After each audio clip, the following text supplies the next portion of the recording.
In light of shifting market environments, it is critical to continually evaluate a company's position in the market and its market performance.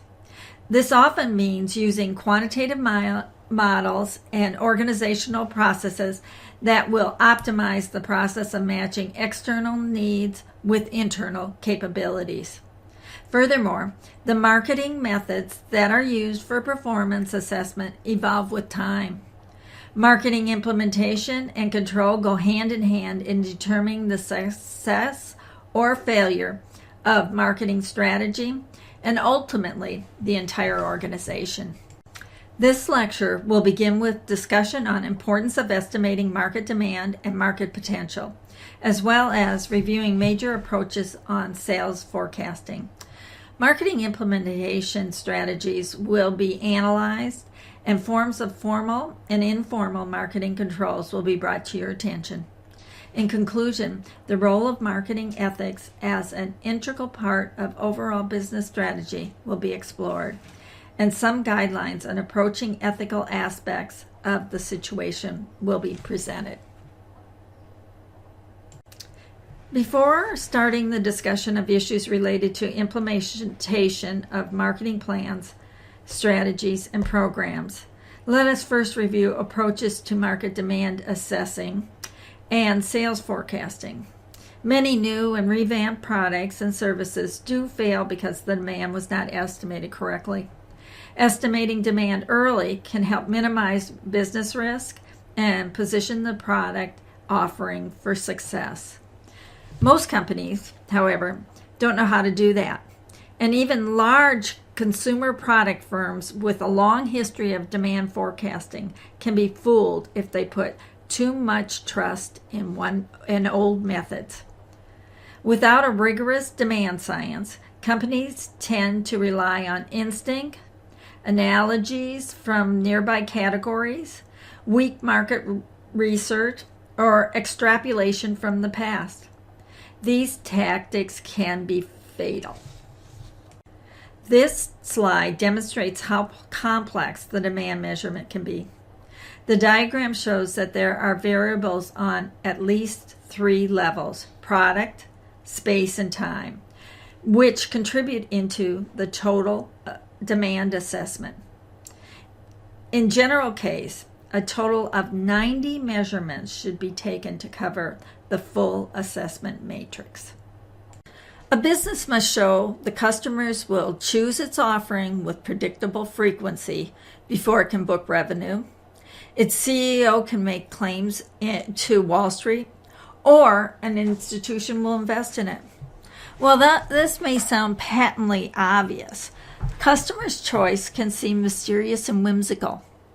There are, however, certain clear patterns that can be observed in people's behavior. Customers, no matter what product or price they are considering, almost always choose among alternatives. These alternatives can include competitive offers, substitutions, and alternative behavior. Should I buy Sprint versus Singular? Maybe with the mobile phone, I can disconnect my wireline. I'll wait 6 months and see if prices fall. They judge price value. Should I pay this much? Maybe that other brand is almost as good, but at a much lower price. Or maybe I should pay a little more for quality. They often value brands. I know that IBM will stand by its products. Increasingly, customers must evaluate bundles of features, service levels, prices, and so forth. I love music, so I like the fact that Apple has an iPod and everything is integrated. As they evaluate alternative, consumers use multiple criteria, which they have to trade off. As complexity grows, brand and price can take on greater weight in the decision. I'm not sure I need all that, but for Microsoft, it's bound to be good, and the price is good enough. In reality, estimating market demand and sales forecasting is as much an art as it is a science. It is the art of estimating future demand by anticipating what buyers are likely to do under a given set of circumstances. And we just discussed what guides customer choice. It is a science due to the investigative nature and frequency, the use of an analytical and logical process. This slide illustrates the potential impact of the economic environment on market demand. It is clearly influenced by the state of the economy, and it depends on market potential and marketing expenditures in the industry correspondingly. Once relevant data is collected from a thorough environmental analysis, it can be used to establish an understanding of market potential. Market potential will vary according to changes in the environment. Deep understanding of the nature of these environmental forces and their impact on a firm's target audience is necessary for proper assessment of the demand. This slide shows some of the informational sources typically used for obtaining necessary data. Furthermore, other relevant statistics, such as market share potential and sales potential, can be generated once an understanding of key factors impacting selective demand has been established. Obtaining good data, as well as combining qualitative judgments of the data, is a challenging process. In order to deal with such challenges, some marketing leaders use simulated scenarios in order to determine what boundaries should be established for their operations. For example, a large auto manufacturer may decide to bring together executives to establish complex case scenarios based on qualitative insights. These insights often include predictions of potential economic and political changes in the environment. Based on the range of these predictions, the potential impact on market demand is estimated. Strategic decisions are based on assumed probability of each scenario. Subjective estimates are often used in establishing sales potentials. These include surveying experts, opinion leaders, which are key managers within the company. The advantages associated with this method include employing the experience of individuals who are knowledgeable about the company, key audiences, products or services. However, disadvantages stem from potential groupthink, myopia, and biased behavior. In order to avoid some of these issues, sometimes companies buy the forecast from established industry research specialists. Other times, interviews of external analysts are conducted in order to establish a potential estimate. One such method is called Delphi technique. Central source forward surveys or questionnaires to isolated, anonymous to each other participants whose response are collated, summarized, and recalculated to the participants in multiple rounds for further modification, critique. Then, a final group response is produced, sometimes using statistical analysis methods. A composite of sales force projections can be used to generate overall sales forecasts in some industries. The advantage of this method is that the forecast originates from frontline managers who are staying close to a buyer. However, a marketing manager needs to clearly evaluate whether biases are impacting these judgments. One important drawback is the sales force members are often focused on short-term results. In addition, they may either underestimate or overestimate projections to better match the organization compensation schemes. Therefore, a sales manager has to ask for rounds of estimates and sometimes adjust the numbers based on one's own knowledge and expertise. Surveying buyers' intentions can be very informative. This type of approach can be especially valuable in situations where buyers have clearly formed intentions. Otherwise, many biases can impact the data. For example, a respondent may answer in the direction of what is considered to be socially desirable or simply guess. Accordingly, sometimes this type of data is combined with other data such as consumers' expectations about the economy or consumers' confidence index. One of these measures, the Index of Consumer Sentiment, ICS, was developed at the University of Michigan and is published monthly. Examination of these indices help marketeers to develop an overall idea about sales potential. Test marketing is a method used to direct access potential demand of the product or service.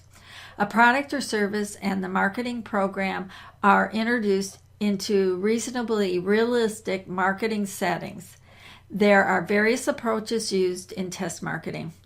In standard test markets, the company finds a small number of representatives, test cities, conduct a full marketing campaign in these cities, and uses store audience, consumer and distributor surveys, and other measures to gauge product performance.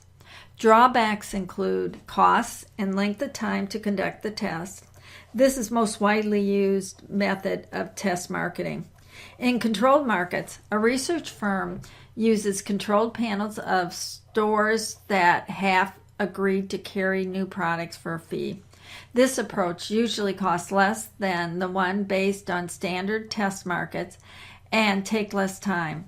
Stimulated test markets involve the construction of stimulated environment for shopping. This type of testing is generally less expensive and can be done in shorter periods of time. However, accuracy and reliability of results are sometimes questioned due to the artificial environment. This slide lists some quantitative methods based on objective estimates that are also widely used in forecasting. Sales forecasting can be developed based on historical data. When using this type of data, it is always important to consider seasonal variations. A time series analysis is used for identifying patterns which are supposed to repeat in the future and be used in sales forecasting. However, an obvious drawback of these approaches is an assumption that the past can help predict the future. Statistical demand analysis using regressions involve measuring the impact level of each set of causal factors such as income, marketing expenditures, or price on the sales level. Econometrics analysis consists of building sets of equations that describe a system to statistically fit the parameters. However, it is critical to determine the key factors driving sales and consider potential statistical sources of error when using both of these latter techniques. Some companies use leading indicators in an attempt to predict future sales. Housing Index. The National Bureau of Economic Research has identified the best leading indicators and publishes their values monthly. When deciding which forecasting method to implement, it is important to assess the general level of demand and sales-oriented expertise of members of the company. In addition, the level of analytical capacity among managers may constrain the use of more advanced techniques. Experienced managers may have more accurate judgment and value opinions to be contributed to sales forecasts. If there are clear patterns found and the industry is relatively stable, then using historical data for forecasting may be feasible. Finally, the complexity of the demand assessment task should be taken into account when considering the advanced techniques in many situations. A combination of qualitative and quantitative technique facilitates successful forecasting. Even provided that a firm has its marketing plan based on realistic and well-collected and analyzed data, the success is not yet guaranteed. Strategic planning will mean nothing if the strategies are not properly implemented. Marketing implementation is the process of executing the marketing strategy by creating and performing specific actions to ensure the achievement of the firm's marketing objectives. Marketing implementation refers to the how part of a marketing plan. There are a few basic approaches for implementing the strategy. When choosing marketing implementation approach, a business model, company's culture, and other factors should be well considered. Implementation by command is a strategy where the firm's top executives develop and select marketing strategies, and then frontline managers and employees implement them.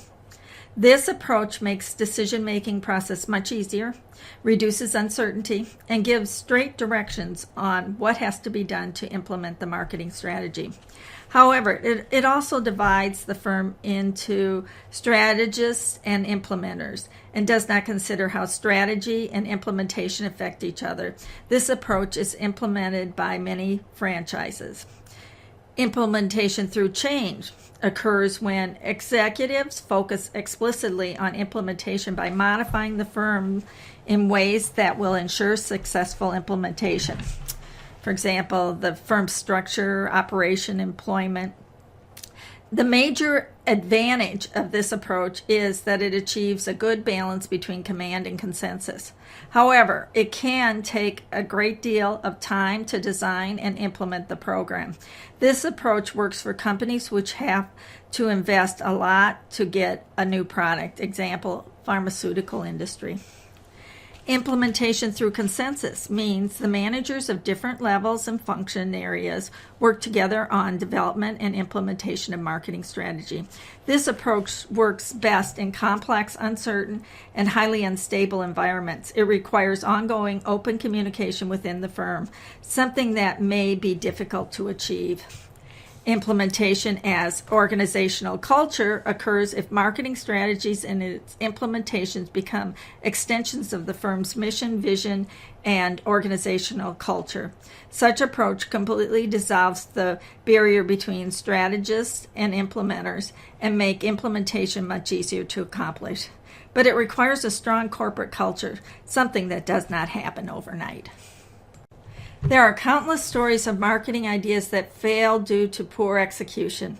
It is critical to continually evaluate the success of a particular strategy as it is being implemented. Often, failure of a marketing plan is attributed to the following reasons. The marketing strategy was inappropriate or unrealistic. The implementation was inappropriate for the strategy. The implementation process was mismanaged. The internal and or external environments change substantially within the time frame between the development of the marketing strategy and its implementation. Once again, evaluating and controlling marketing activities is the key to recognizing the problems. Problems are easier to handle and can cause less trouble if they are recognized in advance. There are always some warning signs which can be revealed through the controlling processes and activities. Marketing control can be in a form of either formal or informal activities, mechanisms, or procedures.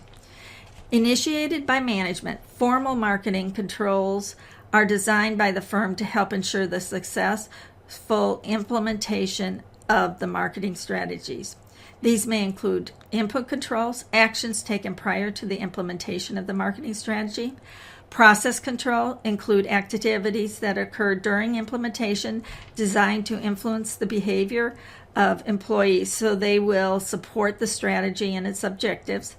Output controls, setting performance standards against which actual performance can be compared. This is often done through a marketing audit. Informal controls are employee-based mechanisms that subtly affect the behaviors of employees. Employee self-control. Employees manage their own behaviors by establishing personal objectives and monitoring their results. Social control deals with standards, norms, and ethics found in work groups within the firm. Cultural controls refer to the behavior and social norms of the entire firm. Obviously, marketing implementation is most effective and efficient when every employee has a voluntary commitment to the organizational goal and share the organizational values or beliefs. One way to measure the effectiveness of marketing program is to track its successes from the customer's perspective. Customer satisfaction assures customer loyalty, as we discussed in previous lectures. Some customer satisfaction metrics, which allow analyzing customer behavior and developing relationship-oriented strategies, are shown on the slide. Customer conversion rate, the percentage of visitors or potential customers that actually buy. Customer retention rate, the percentage of customers who are repeat purchasers. Customer attrition rate, the percentage of customers who do not repurchase, sometimes called churn rate. Customer recovery rate, the percentage of customers who leave the firm through attrition that can be lured back using the various offers or incentives. The following metrics allow determining the value of each customer. Average order value, AOV, a customer's purchase dollar divided by the number of orders over a period of time. Customer acquisition retention cost. It is typically less expensive to retain current customers than to acquire new customers. Lifetime value of a customer, LTV. The net present value of the revenue stream generated by a specific customer over a period of time. The benefit is an ability to understand the potential value of customers as well as tailor marketing strategies to this group. Referrals. Dollars generated from customers referred to the firm by current customers. In some industries, an incentive is provided to encourage referrals. However, the ethical nature of such a system should always be considered. Many firms are attempting to gain a thorough understanding of the key factors impacting their return on investment. When it comes to marketing, the task is complex and needs changing mentally first in order to develop the right approach. As a study related to finding ways to increase return on marketing investment stated it, marketeers need a more rigorous approach to a fragmenting world, one that jettisons mentalities and behaviors from advertising golden age and treats marketing not as spend, but as the investment it really is.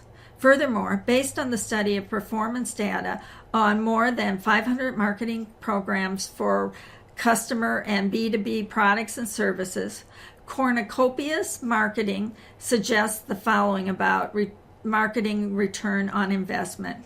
84% of these programs are decidedly second rate, resulting in declining brand equity and market share. Customer satisfaction averages just 74%. Most acquisition efforts fail to reach break even. No more than 10% of new products succeed. Most sales promotions are unprofitable. Advertising ROI is below 4%. In light of these findings, it becomes increasingly important to make all marketing efforts finely integrated with the organization functions, including finance. Accordingly, the following measures can help to do it successfully. Build transparency by identifying and including in the marketing plans all the critical buckets of consumer communication spending, even if they are not in the marketing function domain. Align spending on an apples-to-apples comparison basis across brands and countries by adopting simple, universal metrics that distinguish between maintenance and growth investments and between investments in proven and experimental vehicles. Isolate the most important drivers across brands and track the drivers' impact across segments and media channels. When establishing return on investment, budgetary considerations must play a role in the identification of alternative strategies, as well as the evaluation and control of those strategies. Top executives must be convinced that the marketing plan and strategies are a good value for the firm. The ratio of the plan's cost comparison to the expected returns will be a deciding factor in determining which plan receives management approval and funding. Performing a financial assessment of the marketing plan requires a working understanding of both finance and statistical analysis. Methods of establishing marketing ROI include both financial and accounting data. One of commonly used financial assessments is the contribution analysis. It determines the amount of output revenues that can be expected from a given set of inputs. One can calculate gross margin by subtracting the cost of goods sold and all marketing expenses from sales volume in dollars. The formula for contribution analysis is shown on the slide. Required sales, volume in units, is equal to total fixed cost plus desired gross margin divided by selling price per unit minus the variable cost per unit. The response analysis is another approach which addresses the question of incremental change. In this approach, accurate financial assessment depends on the marketing manager's ability to predict cost and revenue over the course of the planning period. The goal of response analysis is to estimate accurate response coefficients that can be used to predict the change in sales volume based on the change in one or more element of the marketing mix. Estimating response coefficients can be a very difficult process. However, several sources of information are usually available. Managers should not use response coefficients without understanding the implicit assumptions associated with them. As multiple changes in planning elements are considered, response analysis become more sophisticated, using tools such as regression analysis to analyze the impact of multiple independent variables, marketing mix elements, on a single dependent variable, sales volume. As an example, the graph representing dependence of sales volume on advertising expenditures is shown on the slide. Systematic planning models are used to estimate the financial effects of marketing activities proposed in a marketing plan. The following steps in the systematic planning model are included: computing the industry sales for the product and the firm's market share, estimation of response coefficients for each element of the new proposed marketing strategy, computing modification market share by multiplying the projected share by the combined market response impact, multiplying modified market share by the projected market size in units, multiplying the product selling price by the unit sales projection, subtracting the costs associated with the new marketing mix, and presenting estimated gross margin for the product using the new marketing strategy. The inclusion of a detailed model in the marketing plan can assist the marketing manager in convincing top executives that the implications of the proposed marketing plan have been considered carefully. Marketing receives a lot of criticism. Social critics claim that unethical marketing practices hurt individual consumers, society as a whole, and other business organizations. Consumers have many concerns about how well the American marketing system serves their interests. Consumer advocates, government agencies, and other critics have accused marketing of harming consumers through high prices, deceptive practices, high-pressure selling, shoddy, harmful, or unsafe products, planned obsolescence, and poor service to disadvantaged consumers. Such questionable marketing practices are not sustainable in terms of long-term customer or business welfare. Let us take an insightful look into the role of business and its obligation to society and try to visualize the place marketing ethics occupies in the broader concept of social responsibility. According to the Pyramid of Corporate Social Responsibility, a model proposed by Archie Carroll in 1991 and widely used since then, social responsibility consists of 4 dimensions or responsibilities. Economic, be profitable. Legal, obey the law. Ethical, be ethical. Philanthropic, be a good corporate citizen. From an economic perspective, all firms must be responsible to their shareholders. The economic responsibility of making a profit also serves employees and the community at large. Marketeers also have expectations, at a minimum, to obey law and regulations. Marketing ethics refers to the principles and standards that define acceptable marketing conduct as determined by the public, government regulators, private interest groups, competitors, and the firm itself.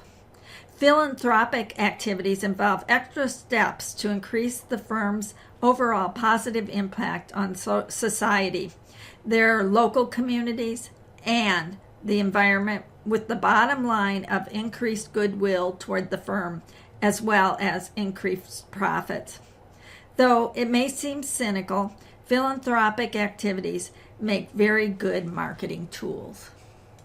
Marketing strategies need to consider potential ethical issues which may potentially occur, such as overall business ethical issues, product, pricing, distribution, and promotion-related issues. The table shows in this slide lists some examples in each category. The most basic standard of business and marketing conduct have been codified as laws and regulations to encourage companies to conform to society's expectations. However, in many cases, it comes down to a company's system of values, culture, and understanding of what is appropriate and acceptable to keep the balance between the company's desires for profit and need of society. How to approach and address ethical issues. This is a question with no easy answer. One of the fundamental challenges of approaching ethical dilemmas is the perception of them vary, sometimes based on how the information is processed. The information may be distorted to fit into beliefs. The multidimensional nature of perception is very important for understanding when delving into facets of an ethical dilemma. Secondly, much of the perception depends on the system of values and individual analyzing the ethical dilemma. Values are core to our being. Not only do they provide a lens through which to see the world, but they also impact the decisions that people make. Benetton is an example of a global company facing a clash of values within various markets.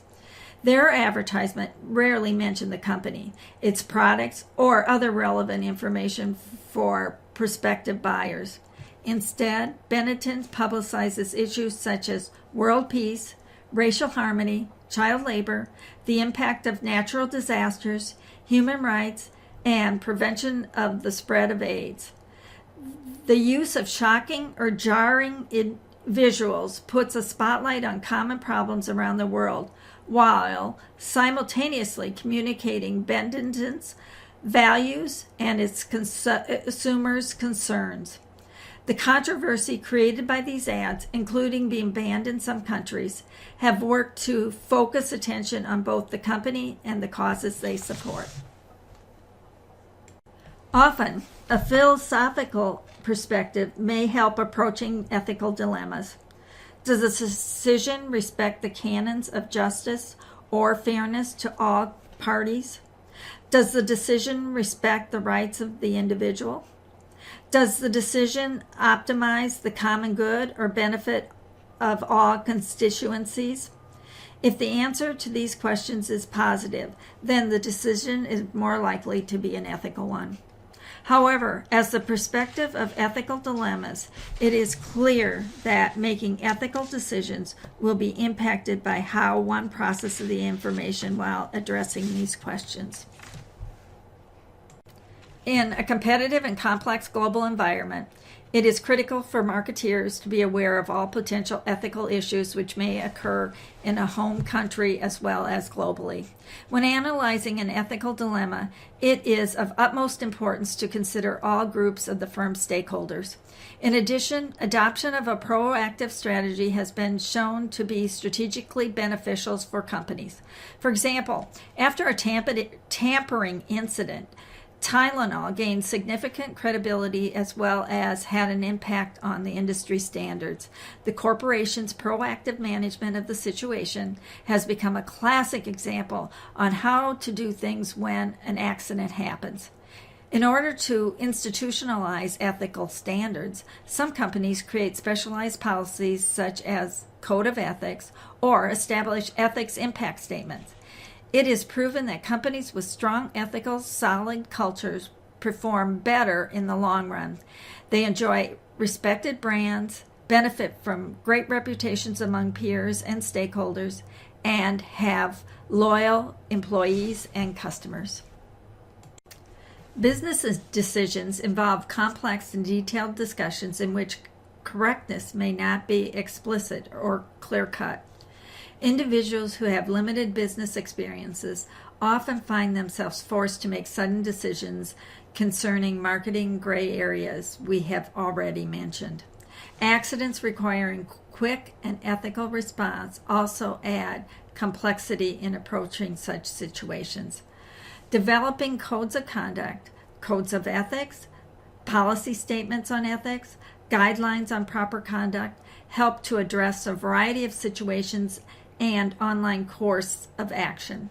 This slide provides a list of key considerations in developing and implementing a code of ethical conduct. In a competitive and complex global environment, it is critical for marketeers to be aware of all potential ethical issues which may occur in a home country as well as globally. When analyzing an ethical dilemma, it is of utmost importance to consider all groups of the firm's stakeholders. In addition, adoption of a proactive strategy has been shown to be strategically beneficial for companies. For example, after a tampering incident, Tylenol gained significant credibility as well as had an impact on the industry standards. The corporation's proactive management of the situation has been a classic example on how to do things right when an accident happens. In order to institutionalize ethical standards, some companies create specialized policies such as code of ethics or establish ethics impact statements. It is proven that companies with strong ethical, solid culture perform better in the long run. They enjoy respected brands, benefit from great reputations among peers and stakeholders, and have loyal employees and customers.